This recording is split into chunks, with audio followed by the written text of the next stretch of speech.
Welcome to Spark Y, a nonprofit in Northeast Minneapolis, empowering youth through hands-on education rooted in sustainability and entrepreneurship. Recently, Minnesota Sea Grant partnered with Spark Y to demonstrate how to fillet yellow perch and tilapia. Local aquaculture expert Chad Hebert showed everyone the proper steps, including knife techniques, descaling, and getting pin bones out of the tilapia fillets. After that, the staff and interns at Spark Y got to work.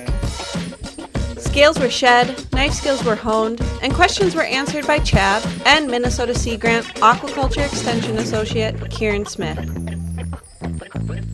These skills will be used to create some educational videos for youth on how to safely fillet their fish and use the fillets in the Spark Y cookbook's tasty fish taco recipe.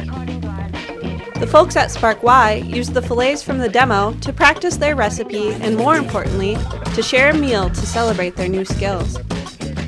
Stay tuned for more as we continue the collaboration between Spark Y and Minnesota Sea Grant.